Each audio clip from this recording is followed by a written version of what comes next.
నమస్కారం, welcome to Suman TV. నేను గీతాంజలి. ప్రస్తుతం మనతో పాటు ప్రముఖ జ్యోతిష్యులు బ్రహ్మశ్రీ నందిబట్ల శ్రీహరి శర్మ గురువు గారు ఉన్నారు. వారితో మాట్లాడదాం. గురుగారు నమస్కారం అండి. వాగర్థావివ సంపృక్తౌ వాగర్థ ప్రతిపత్తయే జగతః పితరౌ వందే పార్వతీ పరమేశ్వరౌ. సదాశివసమారంభాం శంకరాచార్య మధ్యమాం అస్మదాచార్య పర్యంతం వందే గురు పరంపరాం. ఆదిత్యాయ చ సోమాయ మంగళాయ బుధాయ చ గురు శుక్ర శనిభ్యశ్చ రాహవే కేతవే నమః. శృంగేరి పీఠాధిపతులకి, కంచి పీఠాధిపతులకి నమస్కారములు తెలియజేసుకుంటూ కార్యక్రమాన్ని ప్రారంభిద్దాం. గురుగారు, వివాహం కాని స్త్రీలు ఎవరైతే ఉంటారో, ప్రత్యేకంగా ఇప్పుడు మనం చూస్తున్నాం కదా, మాంగళ్య దోషాలు ఉంటాయని చెబుతూ ఉంటారు.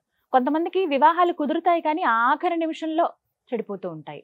కొంతమందికి ఏమో అసలు వివాహాలు కుదరవు, కుజదోషం ఉందని చెబుతూ ఉంటారు. ఇలా ఎన్నో రకాల సమస్యలు వివాహానికి సంబంధించి మహిళలు ఎదుర్కొంటూ ఉన్నారు. ఇందులో భాగంగా ఇలా వివాహాలు కాని మహిళలకి ప్రత్యేకంగా ఏమన్నా వ్రతం గాని, పూజలు గాని, నోములు గాని ఉన్నాయా? అవి ఏమిటి? అందులో ప్రత్యేకంగా ఈ శ్రావణ మాసంలో చేసుకోదగ్గవి ఉన్నాయమ్మా. చాలా ప్రసిద్ధమైనటువంటి వ్రతం ఇది. ఇది ఏ నోము నోయాలన్నా, వ్రతము చేపట్టాలన్నా శుభమైనటువంటి మాసము కావాలి.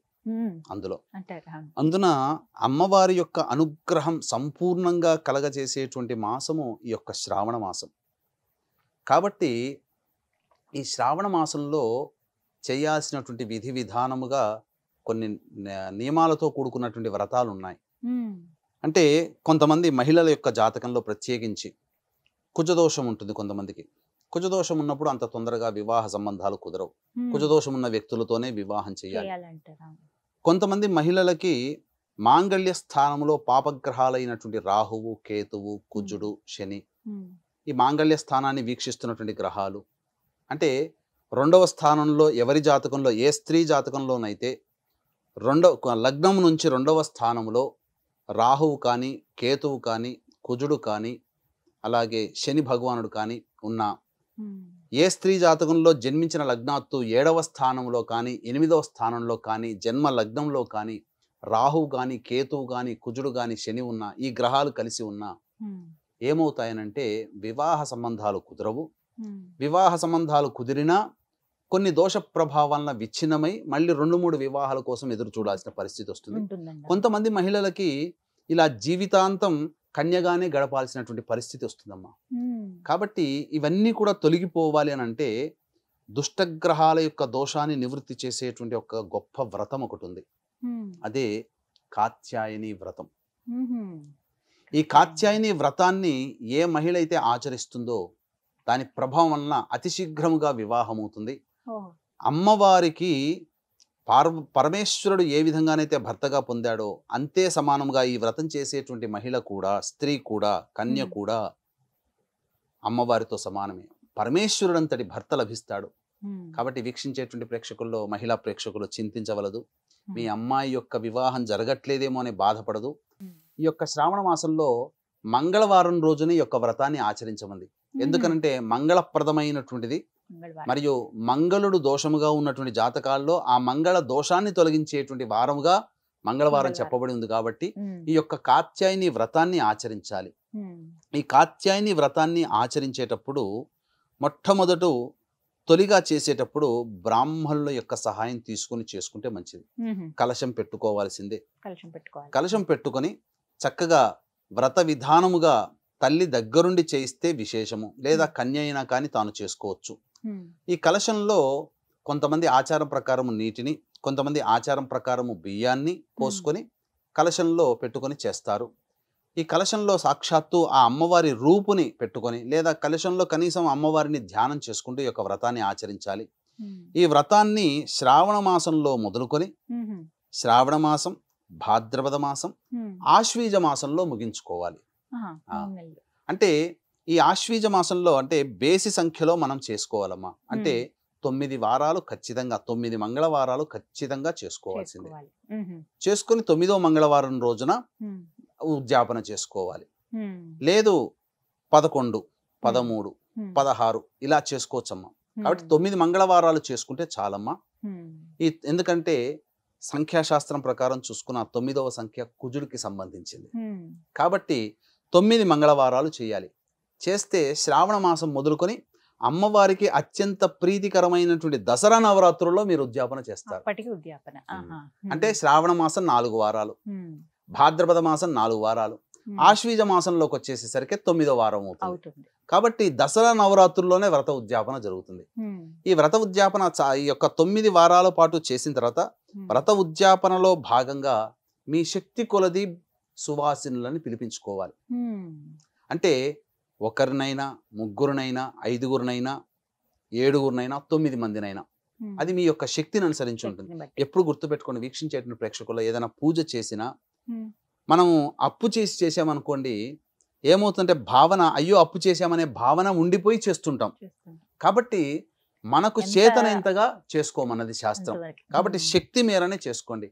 ఒకరినా, ముగ్గురునా, 5గురు అనేది మీ యొక్క కుటుంబ పోషణ ఉన్నటువంటి శక్తిని బట్టి. కాబట్టి ఆ ముత్తైదులను పిలిపించుకునేటప్పుడు ఎలా ఉండాలంటేనమ్మా, సాక్షాత్తు ఆ సువాసిని పిలుస్తుంటే 9 వారాల పాటు నువ్వు అమ్మవారిని పూజ చేసుకున్నావు కదా, ఆ అమ్మవారిని కామాక్షి, మీనాక్షి, విశాలాక్షి అట్లా ఈ అమ్మవార్లని అందులో వాళ్ళలో చూసుకుంటూ వాళ్ళు మీ ఇంటికి రాగానే సాదరముగా చేయి పట్టుకొని తీసుకొని వచ్చి కాళ్ళని మీ చేతులతో కడగాలి.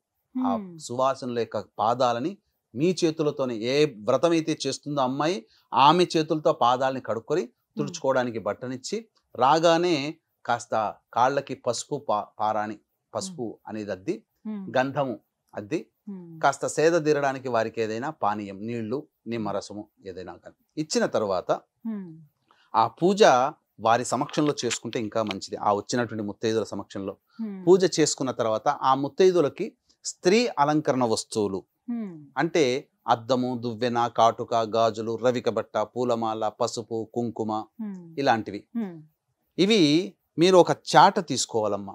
చాట తీసుకుని ఆ చాటకు కూడా పసుపు రాయాలి. పసుపు రాసి దాంట్లో వస్త్రము పెట్టి, ఆ వస్త్రం అంటే శ్వేత వస్త్రం కానీ ఏదైనా కానీ పెట్టి, ఆ చెప్పినటువంటి సుగంధ వస్తువులు అంటే స్త్రీ అలంకరణ వస్తువులు, అద్దము, దువ్వెన, కాటుక, గాజులు, రవిక బట్ట, పూలమాల, పసుపు, కుంకుమ ఇవన్నీ ఇచ్చి దాని మీద మళ్ళీ వస్త్రము కప్పి, అప్పుడు ఆ ముత్తైదువులకి అంటే అవన్నీ పెట్టిన తర్వాత పూజలో పెట్టుకుంటాం కదా, పెట్టిన తర్వాత ఆ ముత్తైదువులకి అమ్మవారికి ఏ విధంగానైతే పూజ చేయాలి, పాద పూజ చేయాలి, వాళ్ళని కూర్చోబెట్టి కుర్చీలో కూర్చోబెట్టి ఆ పాద పూజ బ్రాహ్మడు చేస్తాడు. ఎలా చేయాలనేది చేయిస్తాడు. పాద పూజ చేసి ఆమెకి చక్కగా మళ్ళీ కుంకుమ అద్ది, నుదిటిన కుంకుమ అద్ది, తర్వాత గంధము, చేతికి గంధము, తర్వాత పాదాలు మళ్ళీ నీళ్లు ప్రోక్షణ చేసి ఆ అమ్మవారికి అర్చన చేస్తున్నాడు. ఆ పాదాల కంటే అక్కడ నీవు నీ ఇంటి ఎదురుగా ఆవిడనో అలా చూడకూడదు, అమ్మవారిని చూడాలి. అర్చన చేసేటప్పుడు ఆ అమ్మవారి ఆమె పాదాల దగ్గర అమ్మవారికి పూజ చేస్తున్నట్టుగానే అర్చన చేసి పూలు జల్లి, అప్పుడు ఇస్తినమ్మ వాయనం, పుచ్చుకుంటమ్మ వాయనం, ఎందుకు ఇస్తున్నాము అలా 3 సార్లు చెప్పుకొని, ఎందుకు ఇస్తున్నాం, నాకున్నటువంటి వివాహ దోషాలు తొలగి నాకు శీఘ్రంగా వివాహం కావాలి, నీకు ఆశీర్వచనం వివాహం అవుతుందని ఆ ముత్తైదు చేత అనిపించాలి 3 సార్లు. ఇస్తినమ్మ వాయనం, పుచ్చుకుంటమ్మ వాయనం అని 3 సార్లు చెప్పుకుంటూ, ఎందుకోసం చేస్తున్నావు ఈ వ్రతాన్ని నువ్వు చెప్పాలి. చేసే అమ్మాయి, నీకు ఈ వ్రతం యొక్క అనుగ్రహం కలుగుతుంది, అమ్మవారి అనుగ్రహం నీకు సంపూర్ణంగా కలుగుతుంది, ఆమె కూడా దీవించాలి. ఆ విధంగా దీవించిన చేసిన తర్వాత ఎంతమందికి శక్తి ఉంటుందో 1, 3, 5గురు, తర్వాత వాళ్ళకి భోజనం శక్తి ఉంటే భోజనం పెట్టండి. పెట్టి వాళ్ళకి తాంబూలం ఇచ్చి పంపించండి.